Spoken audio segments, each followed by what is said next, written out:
Hello student, today I am coming here to teach you the English Songbook book second poem. The title of the poem, The Lemonian Top. देखिए my dear student, इस poem में writer ने बताया है, poet ने बताया है किसके बारे में, laburnum top. Two are main point in this poem. इस पोएम में दो मेन पॉइंट है या दो कैरेक्टर है। मेनली फर्स्ट क्या है? फर्स्ट है आपका लेवोनियन टॉप, एक लेवोनियन ट्री,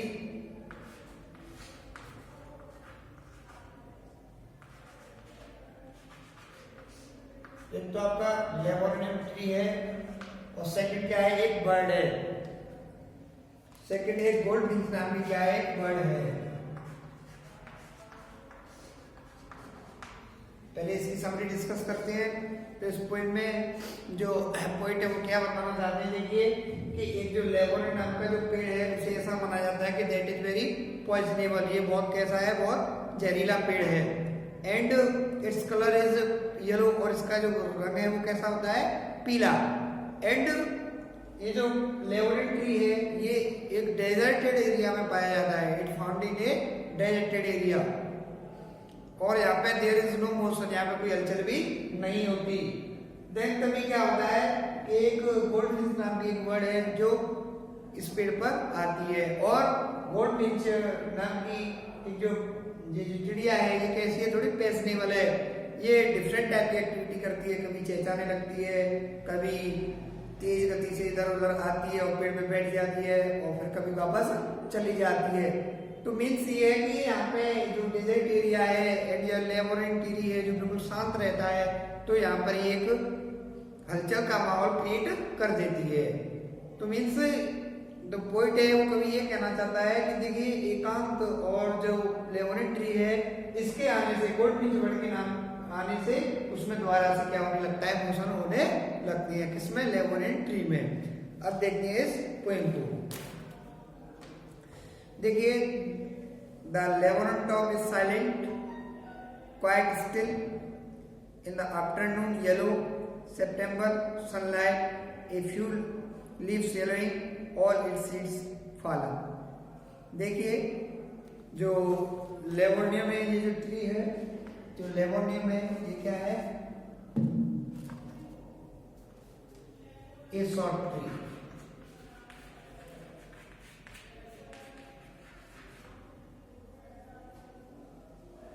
विद येलो फ्लावर्स।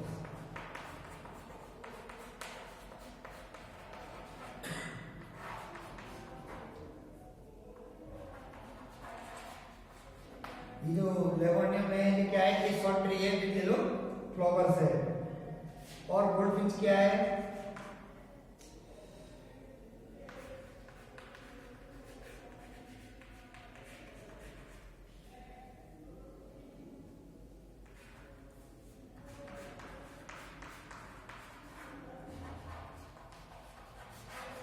ये क्या है? इस पोएम के ये टू मेन कैरेक्टर हैं, इनका मैंने आपको मीनिंग कंप्लीट किया। अब देखते हैं, देखिए द लेबोनियन टॉप इज साइलेंट। जो लेबोनियम का पेड़ है वो कैसा है? साइलेंट है, बिल्कुल चुप है। Quite silent, quite silent means there is no motion, उसमें कोई हलचल नहीं है। In the afternoon yellow September sunlight. और देखिए ये कब की बात है? सितंबर, जो द मंथ ऑफ सितंबर। ये जो घटना है, इंसिडेंट है, कब की है? सितंबर मंथ की। सनलाइट, सूर्य के प्रकाश की। आफ्टरनून, दोपहर के समय की। और जो सनलाइट है वो कैसी है? पीली है। And a few leaves yellowing. और क्या होता है कि देखिए जो सितंबर का मास होता है ये पतझड़ का समय बोला जाता है। ये मंथ किसका बोला जाता है? पतझड़ का। और इस समय में मैनुअली जो पेड़ की जो लीव्स होती है वो मोस्टली क्या हो जाती है? उनका जो कलर है वो कैसा हो जाता है? पीला हो जाता है। तो here the poet want to say that in the month of September the condition of the lemon tree is yellow। जो पेड़ की जो दशा है वो कैसी हो चुकी है? पीली हो चुकी है। A few leaves yellowing, कुछ उसकी पत्तियां पीली हो चुकी हैं। And all its seeds fallen, और इसके जो सभी बीज हैं वो क्या हो चुके हैं? गिर चुके हैं। till the goldfinch comes with a twitching chirp, a suddenness, a startment at a branch end, then sleek as a lizard, and alert and abrupt, she enters the thickness and a machine startup of chittering and it tremble of wings and thrills, the whole tree tremble and thrills. It is the engine of her family. She stopped it full, then thrust her to the branch end, showing her varied face identity mask. देखिए till जब तक क्या होता है the goldfinch comes, the goldfinch जो the name of the word वो क्या होती है कम्स में आती है विद ए ट्विचिंग चिरिप, और ट्विचिंग मींस अचानक से, चिरिप क्या करने लगती है चहचहाने लगती है, और अचानक से जो देखिए वो एटमॉस्फेयर वो कैसा था बिल्कुल डेजर्टेड था, साइलेंट था, देयर इज नो मूवमेंट, वहां पे कोई मूवमेंट नहीं था, और उस चिड़िया के आने से, कौन सी चिड़िया गोल्डफिंच चिड़िया के आने से वहां पे क्या होती है हलचल पैदा हो जाती है। ए सडनेस ए स्टार्टमेंट एट ए ब्रांच एंड, वो कभी इस डाल पे जाती है वो कभी उस डाल पे जाती है। Then sleek as a lizard, sleek means देखिए smooth glossy,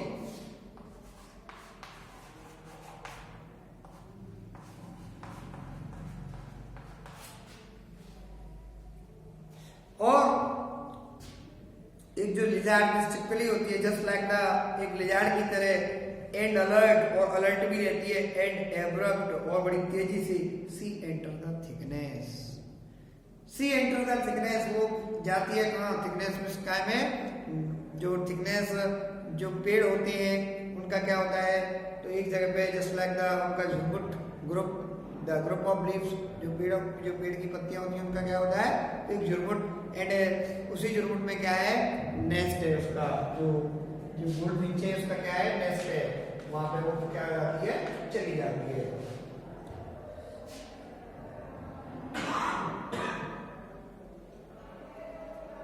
C enter the thickness and a machine start up, और देखिए एक machine, that is a scientific word machine, तो इसका मीन्स क्या है देखिए एंड ए मशीन स्टार्टअप, जैसे देखिए इलेक्ट्रिक जब जाता है किसी मशीन में तो वो स्टार्ट हो जाती है, it was the same position, जब वो गोल्डफिंच नामक चिड़िया जाती है तो मशीन स्टार्टअप जैसे मशीन चालू होती है, और चैटरिंग उसी प्रकार से उस गोल्डफिंच जो मदर थी उसको देख के चैटरिंग चू चू की आवाजें होने लगती है, कहने का मतलब अपनी माँ को देखकर जो उसके बच्चे थे जो और छोटे बच्चे थे वो क्या करने लगते हैं वो भी चहचहाने लगते हैं। एंड ए ट्रेम्बर ऑफ विंग्स, और विंग्स में पंखों में ट्रेम्बर में सुना है वाइब्रेट, और वो छोटे छोटे बच्चे जब ची ची की आवाज करते हैं तो उनके पंखों में एक वाइब्रेशन सा होने लगता है, उनकी पूरी बॉडी में एक बड़ा अफेक्शन, और वो उनसे बातें करते हैं जस्ट लाइक वो अपनी आवाज में, तो एक कंपन होने लगता है ट्रेम्बर। And trilling,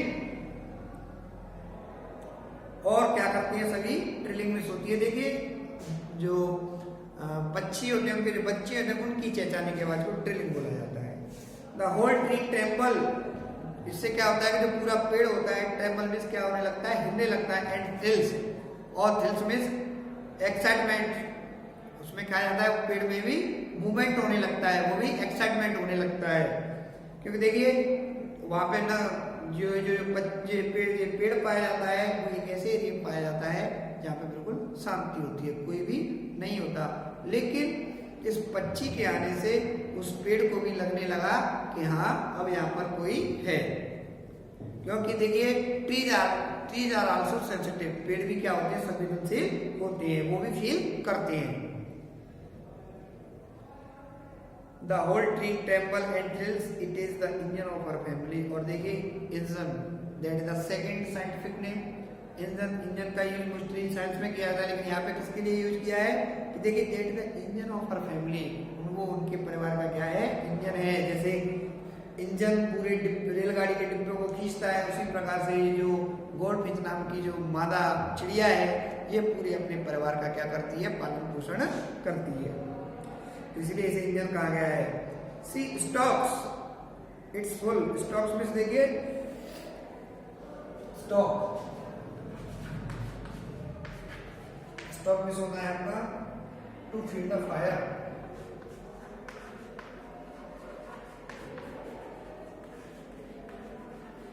to feed the fire of an engine.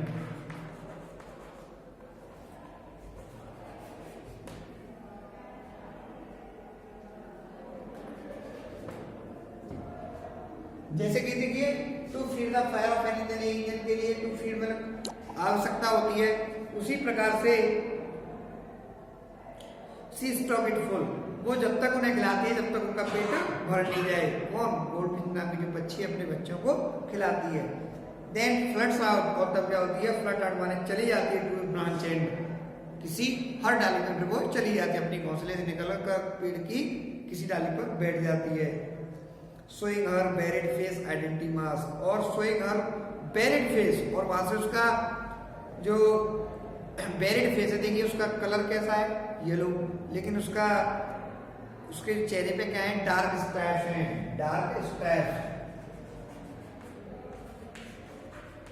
And being dark स्पैट्स, और डार्क स्पैट होने के कारण उसका जो फेस है उस पक्षी का वो क्या है? बेरिड फेस उसे कहा गया है। आइडेंटिटी मास्क उसका पहचान का चिन्ह है, क्योंकि देखिए येलो ट्री है एंड येलो किसका है? उस पक्षी का भी कलर है, लेकिन उसका जो चेहरा है वो क्या है? उस पर थोड़े डार्क स्टाइल, इससे उसका क्या है? बेरिड फेस माना जाता है, वो आइडेंटिटी मास्क है, उसका पहचान का चिन्ह है वो। देन विद एरी डिलिकेट विजिल्ट चिप विस्परिंग, और तब क्या होता है? जब वो बाहर अपने बच्चों को खिलाकर बाहर आ जाती है, बाहर आने के बाद एरिक में विचित्र wonderful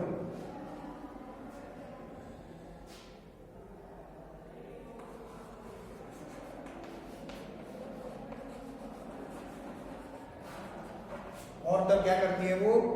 Eric delicate vigil chip, और तब कोमल डिलिकेट कोमल विजिल चिप विस्परिंग, धीरे धीरे बड़ी कोमल आवाज में वो चिप चेचाती है। She launches away toward the infinity, और धीरे धीरे चेचाने के बाद टुवर्ड द इंफिनिटी, वो अनंत तक आकाश में कहाँ चली जाती है? बहुत दूर तक चली जाती है। And the laburnum subside to empty, और इसी के साथ जो लेबोनियम का पेड़ था सबसाइड्स, तनहा अकेला एक बार फिर से रह जाता है। देखिए उस पक्षी के आने से क्या हो जाता है? उस पेड़ में मोशन आ जाता है, और जब पक्षी एक बार फिर से आता है वहाँ पे एक्टिविटी करती है तो उस पेड़ को भी लगता है कि हाँ मतलब यहाँ पे क्या है, मैं एकांत नहीं हूँ, वो भी एक्साइटमेंट हो जाता है। लेकिन वापस जब वो पक्षी फिर चला जाता है तो एक बार से वो जो लेबोरेटरी है वो तन्हा अकेला पड़ जाता है, और वो बेचारा फिर से दुखी हो जाता है। तो माय डियर स्टूडेंट, मैंने आपकी ऑनवेल बुक की जो सेकंड पॉइंट थी क्या लेबोरेटरी टॉक, वो क्या कराई मैंने आज आपको कंप्लीट कराई। I hope you will understand it.